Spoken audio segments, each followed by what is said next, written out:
Years after the bloody clash in Ravenhill, Graham found himself on the run, the monstrous part of him still yearning for the hunt under each full moon. The curse had become his tormentor, forcing him into a life of solitude and endless wandering. But within the beast was still a man longing for redemption. In his journey, he crossed paths with a young woman named Isolde. She was a healer, knowledgeable in the old ways, and the moment she saw Graham, she recognized the signs of the curse that clung to him. Instead of running away in fear, Isolde offered to help him find a way to lift the curse. Together, they traveled across lands, delving into ancient lore and seeking out old relics, hoping to find a way to free Graham from his torment. In their quest, they faced countless dangers and countless nights of Graham's transformations, but Isolde stayed by his side, her determination unwavering. In their journey, a bond formed between them, a friendship born out of shared hardship and mutual respect.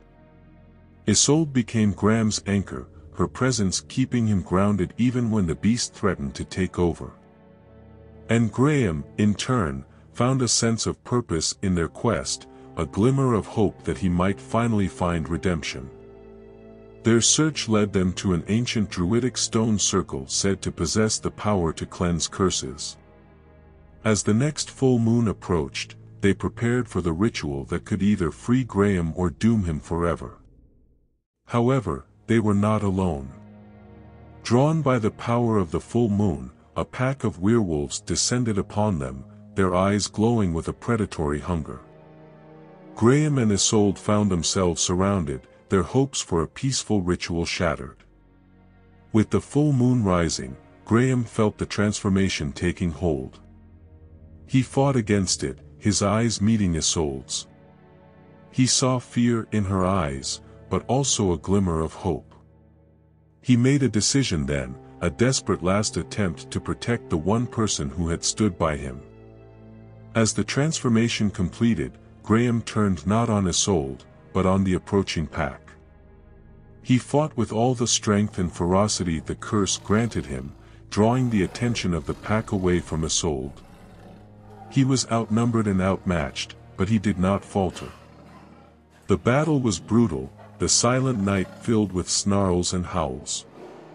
One by one, Graham took down the werewolves, his body bearing the brunt of their attacks. But he didn't stop, his thoughts focused solely on protecting Isolde. Eventually, his strength waned, his body battered and bloody. As the last werewolf lunged at him, he gathered the last of his strength and fought back, killing the beast but not before it landed a fatal blow. As the adrenaline wore off, Graham collapsed, his wounds too severe. Isolde rushed to his side, her eyes filled with tears. He was dying, they both knew it, but there was a sense of peace in his eyes.